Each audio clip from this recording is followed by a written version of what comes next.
Hi, today I'll show you how to modify the automation modal layout for each collection.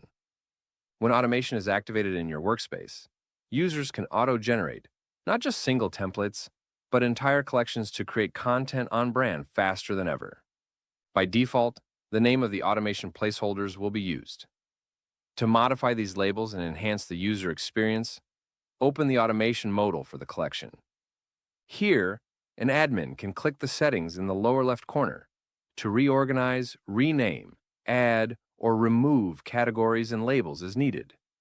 You can also edit placeholders, change character limits, adjust section info, rename labels, or add tooltips to guide users on how to enter information. There is an option to retain an empty placeholder space in your design as well. To add or remove tabs, just click the App button and organize them as needed. Any content that can be auto-populated can also be switched between tabs if you choose. Once you apply your changes, your team is ready to quickly create perfect form-like content with just a few clicks.